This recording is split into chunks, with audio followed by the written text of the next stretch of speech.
আর PBS এর মধ্যে যে বৈষম্যমূলক যে সার্ভিস কোড আছে এটাকে আমাদেরকে একীভূত করতে হবে। আমরা এই অভিন্ন চাকরি বিধি নিয়ে একই প্রতিষ্ঠানে দ্বৈত নীতি শাসন আমরা মেনে নিতে পারি না। আমরা এই জন্য প্রধানমন্ত্রীর দৃষ্টি আকর্ষণ করছি।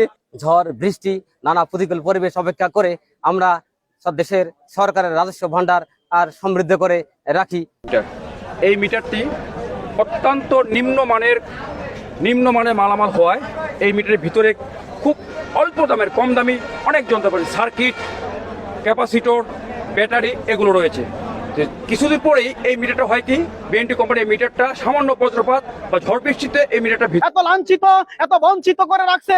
একমাত্র আমাদেরকে লাইন শ্রমিক হিসাবে যে নামটা দিছে, আমরা সমাজের কাছে, আমরা বন্ধুদের কাছে, আমরা আত্মীয়জনের কাছে, আমরা বিবাহ করতে গেলেও আমাদের লাইন শ্রমিকের নামটার জন্য আমাদের বিবাহ ভাঙিয়ে যাচ্ছে।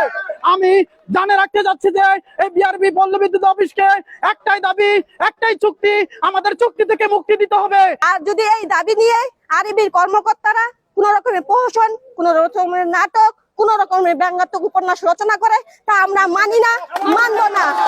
জননেত্রী প্রধানমন্ত্রীর হস্তক্ষেপে এর একটা সুষ্ঠু সমাধান হবে এবং আমরা দেশের 13 কোটি মানুষকে যে বিদ্যুৎ সরবরাহ দিয়ে আসছি, এই বিদ্যুৎ সরবরাহ নিশ্চিত হবে।